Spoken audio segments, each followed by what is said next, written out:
हिंदी की कहानी। तो कहानी का नाम है बेईमान बंटी। वे दोनों बड़ी प्यारी बिल्लियाँ थीं, किट्टी और डिट्टी। किट्टी सफ़ेद थी, डिट्टी काली। दोनों पक्की दोस्त थी। वे रोज़ाना जो भी खाना खोजती उसे मिल बांट कर खाती, मगर खाने का सही सही बंटवारा नहीं हो पाता। एक दिन वे खाने के सही बंटवारे के लिए किसी और को ढूंढने चली। तभी कुत्ता दिखा। उन दोनों में इतनी हिम्मत नहीं थी कि वे कुत्ते के पास जा सकें। वह उनका सबसे बड़ा दुश्मन जो था। उन्होंने पास में ही एक मुर्गी देखी। मुर्गी अपने बच्चों के लिए खाना ढूंढ रही थी। उन्होंने उससे खाने का बंटवारा करने को कहा। मैं अपने बच्चों के लिए खाना ढूंढ रही हूँ, किसी और के पास जाओ, मुर्गी बोली। किट्टी और डिट्टी उसे मनाने लगी। मुर्गी को गुस्सा आ गया।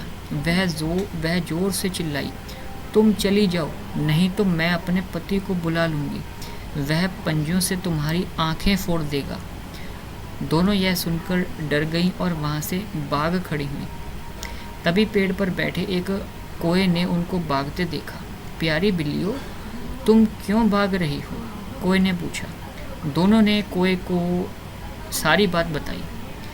किट्टी ने कोए से प्रार्थना की कि वह उनके खाने का सही सही बंटवारा कर दे। मुझे माफ़ करना, मैं पेशे से डाकिया हूँ, मैं कभी एक जगह नहीं ठहरता। कोए ने अपनी मजबूरी बताई। किट्टी और डिट्टी ने एक पेड़ पर एक गिलहरी को खेलते देखा। दोनों उसके पास पहुँची। मुझे तुमसे डर लगता है, गिलहरी यह कहकर पेड़ की सबसे ऊंची टहनी पर चढ़ गई। अब किट्टी और डिट्टी उदास हो गई। तभी उन्होंने एक पेड़ पर बंदर को उछल कूद करते देखा। यह जरूर हमारी मदद करेगा, किट्टी ने डिट्टी से कहा। शायद तुम भूल गई कि दादाजी ने क्या बताया था, डिट्टी ने याद दिलाया। बंदर के पूर्वज ने हमारी पूर्वजों के साथ बेईमानी की थी। हम तो मॉडर्न ज़माने के बच्चे हैं, अगर चालाकी की तो उसे सबक सिखा देंगे, किट्टी ने कहा। डिट्टी ने भी हाँ में सिर हिलाया। फिर दोनों बिल्लियों ने बंटी बंदर को सारी बात बताई। मैं तो समाज सेवा करता ही हूँ, मुझे तुम दोनों के खाने का बंटवारा करके खुशी होगी, बंटी बंदर ने कहा। किट्टी और डिट्टी यह सुनकर बहुत खुश हुई। किट्टी और डिट्टी जो भी खाना लाती उसे बंटी के पास रख देती। बंटी सारा खाना उन दोनों में बांट देता। कुछ दिनों तक तो सब ठीक रहा, पर बाद में बंटी ने बेईमानी शुरू कर दी। वह दोनों के खाने में से कुछ बचा लेता। अब यह बंटी की रोज की आदत बन गई थी। डिट्टी आजकल हम खाने का बराबर बंटवारा करती हैं, फिर भी हमारा पेट नहीं भरता, किट्टी ने कहा। मैं भी तुमसे यही कहना चाहती थी, डिट्टी ने कहा। उन्हें बंटी पर शक हुआ। दोनों ने पता लगाने का फैसला किया। दोनों सब्जी की दुकान से जमीकंद खरीद लाई। वे जमीकंद लेकर बंटी के पास पहुंची। उसे देखकर बंटी के मुंह में पानी आ गया। उसने सोचा, यह जरूर खाने में मज़ेदार होगा। हर बार की तरह बंटी ने जमीकंद के 2 टुकड़े किए। एक टुकड़ा अपने लिए रख लिया और बाकी टुकड़े को किट्टी और डिट्टी में बांट दिया। किट्टी और डिट्टी ने अपना अपना हिस्सा उठाया और घर की तरफ चल पड़ी। फिर दोनों पास की झाड़ियों में जा छिपी। बंटी ने इधर उधर देखा।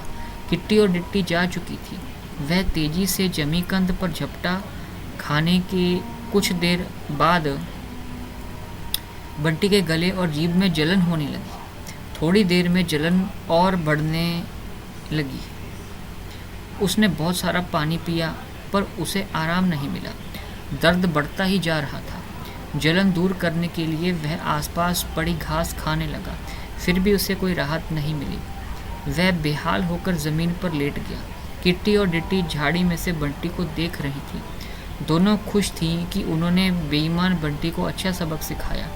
वे दोनों बंटी के पास पहुंची और ज़ोर ज़ोर से हंसने लगी। बंटी उन्हें हंसता देख सब कुछ समझ गया। बंटी, तुम्हें चोरी करने का अच्छा सबक मिला, किट्टी ने कहा। बंटी के पास अब झूठ छिपाने का कोई रास्ता न था। मैं तुमसे माफ़ी मांगता हूँ। मैं अब किसी के साथ बेईमानी नहीं करूँगा। प्लीज़ प्लीज़ मुझे बचाओ। बंटी गिड़गिड़ाया। किट्टी और डिट्टी को उस पर तरस आ गया। उन्हें लगा कि बंटी सचमुच अपने किए पर शर्मिंदा है। डिट्टी पास की दुकान से रसीले अमरूद खरीद लाई। बंटी, ये खा लो, तुम्हें आराम मिलेगा, डिट्टी ने कहा। अमरूद खाने के बाद बंटी ने किट्टी और डिट्टी को थैंक्स कहा। उसने वादा किया कि अब कोई बेईमानी नहीं करेगा।